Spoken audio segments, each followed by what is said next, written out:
The brand Lululemon has women in a chokehold, but little did anyone ever expect it to have its own murder story as well.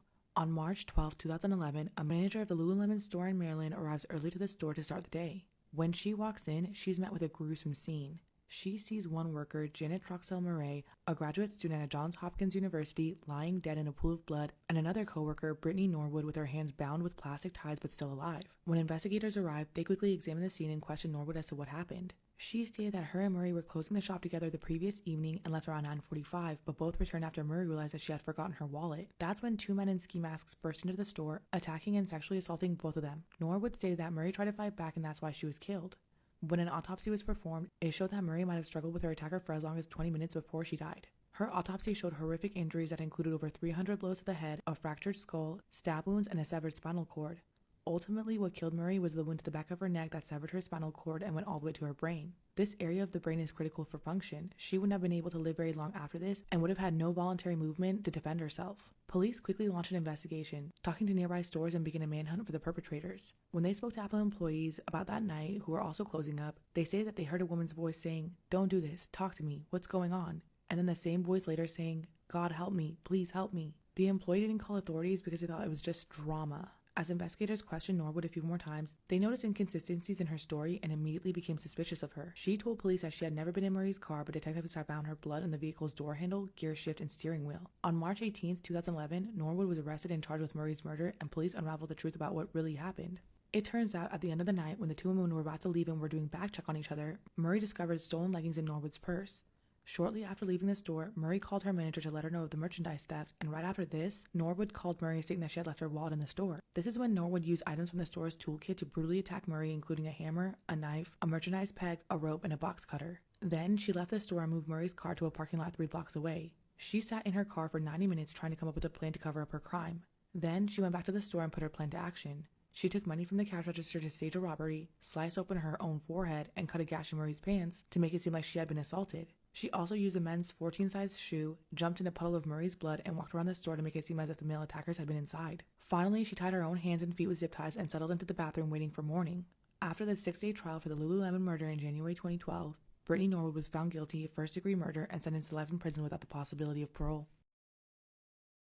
Am I wrong for treating my daughter-in-law like a child when she was acting like one? My son and his wife have been staying with us for about a month now while they prepare to move into a new place in May. My wife and I enjoy having them with us, and for the most part, my daughter-in-law is lovely, but she's very messy. I'm retired from the army, and I have always run my house to a certain set of standards, and I expect them to be followed even by guests. Son has often described his wife as someone who prefers clutter, and she generally likes to have things where she can see them. But after I voiced my displeasure over the clutter in the guest bedroom they are presiding in, as well as in the guest bath they use every day, she did begin to decrease the amount of clutter, but not to the standards I would like in my home. My daughter-in-law still leaves her makeup out in the bathroom until she gets home in the afternoon because she runs out of time in the morning to put them back. To her credit, she does clean everything once she gets home, but I don't appreciate having to stare at the mess for hours until she does get home. I tried handling it privately with my son in hopes he could talk to her, and while he did agree, he mostly made excuses about her behavior, equating it to an unstable home life, growing up with incompetent parents, and in the foster system towards her later teen years. I admit she is still quite young at 20, but my kids knew how to clean up after themselves before they were out of elementary school. That's because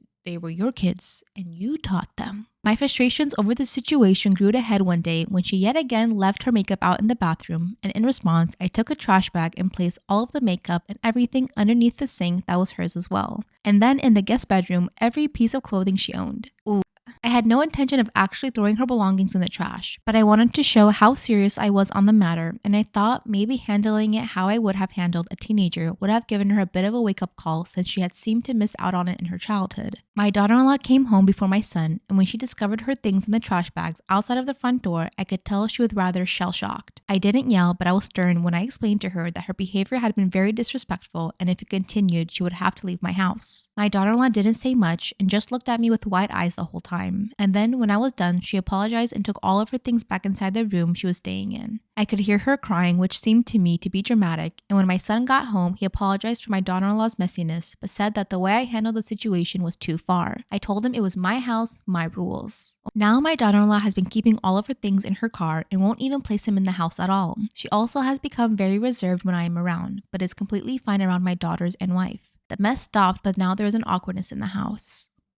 I found out that there's a chance that my daughter isn't mine. I, 43 male, feel like my world is crashing. My wife, 41 female, and I have 2 kids, 15 male and 12 female. I love my kids and love being a dad. I have stuff in common with both of my kids, but my daughter is like my little best friend. We get along so well and have so much in common, and our personalities just mesh so well together. Look-wise, my son looks like both myself and my wife, but favors me, while my daughter looks just like my wife. Seeing childhood pictures of my wife, she and my daughter could be twins. So last night, my wife and I were grocery shopping when all of a sudden my wife goes pale white and starts shaking a bit. I was freaked out. After 20 or so minutes, she calmed down, but after she wouldn't talk to me or even look at me. Finally, at the car, I asked what was going on. She confessed that there was a chance our daughter wasn't biologically mine. Right around the time she would have gotten pregnant with our daughter, she had gone on a work trip. Well, on her last night there, she saw this guy she went to high school with, and they were talking and drinking, and one thing led to another, and they ended up having a drunk hookup. And just the timing of everything. There is a chance that the daughter I have been raising for 12 years isn't mine biologically. That guy she ended up seeing in the store, and that's why she acted the way she did. I am getting a paternity test ASAP, and if I'm being honest, I haven't been able to look at my daughter since finding this out. My wife and I haven't talked really since, and I just let her know I'm getting a paternity test, and I'm just in shock, honestly. We got a paternity test done on both kids ASAP. I explained to both kids not only why this needed to get done, but also that this doesn't change my relationship with them because I raised them and love them. We got the results, and let me tell you, they were not what I had expected. My daughter, who I initially thought had the chance of not being mine, was my biological kid. Instead, I found out my son wasn't my son.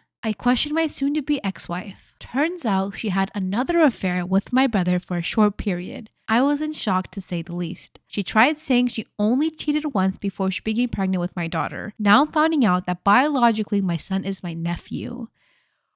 Am I in the wrong for throwing away my husband's Father's Day gifts after what he did on Mother's Day? My husband and I have 2 kids, 6-year-old boy and 8-month-old girl. He told me for 2 weeks leading up to Mother's Day that he had an entire weekend planned for me. This is not normal, but there's been years in the past where I did complain and feel hurt because he didn't really do much. But I always went all out for him on Father's Day and I just felt unappreciated. So I'm thinking that he finally understood where I was coming from and was going to make it special for me this year. I quite literally only asked for a massage, and he repeatedly said that he couldn't give me a massage because it wasn't enough. At this point, I'm truly thinking that this man went all out. Anyway, Friday rolls around and a bunch of people start showing up. He invited a good 10 to 15 people over.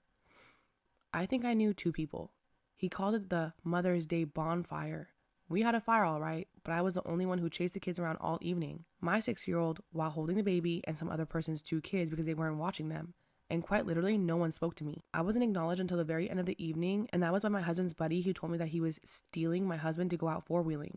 It's like 11 p.m. at this point, and everyone, except me, was drinking. I said my husband wasn't going anywhere. I even said this to my husband.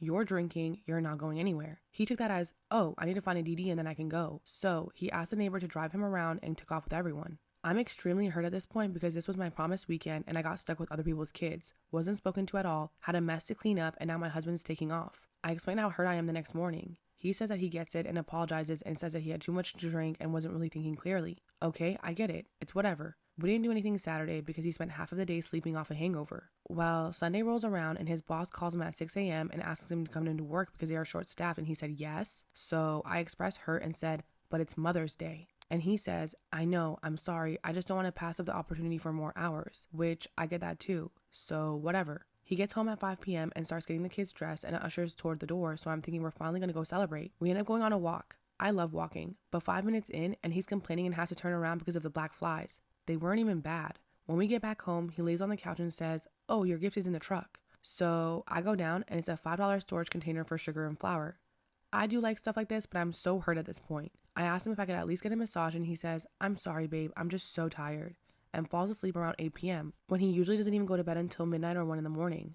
I just sat there crying.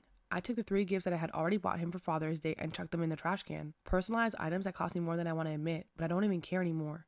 He found them in the garbage this morning and asked me what they were doing there and why they were in the trash covered in the food. And I told him that they were Father's Day gifts and left it at that. He's now saying that he tried to make my weekend special and that he's hurt by me throwing away the gifts to retaliate against him for it not turning out the way that he wanted it to.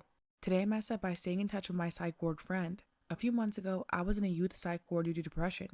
I met a girl who would always listen and be super nice to me, but also tell me unsettling things, like having abused animals in her childhood, being able to turn her empathy off, wanting to unalive her parents and stuff like that. I was bored and depressed, thrilled by this unique friendship, and thinking nothing of it since we were both locked away. However, soon after my release, she successfully contested her court order and was discharged against medical advice.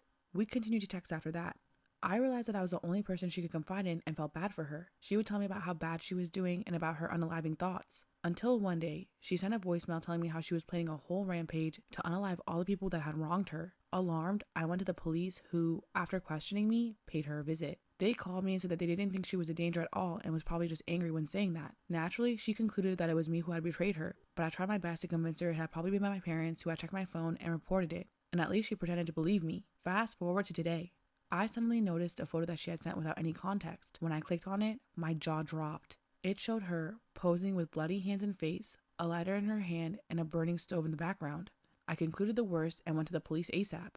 After further questioning, they told me that they had already known about it and that she had caused a decent fire in an apartment block and smashed some windows after a fight with her parents. Fortunately, no one besides her was hurt. They thanked me for providing them with further proof and told me that she would probably go back to the psych ward. When I left the interview room, I honestly couldn't believe my eyes when I saw her, sitting in the hallway, looking at the door. Our gaze met and I think we were equally shocked before I quickly walked away. I feel like I'm in deep trouble. Eventually, she'll be released again, and there's no denying that I snitched on her.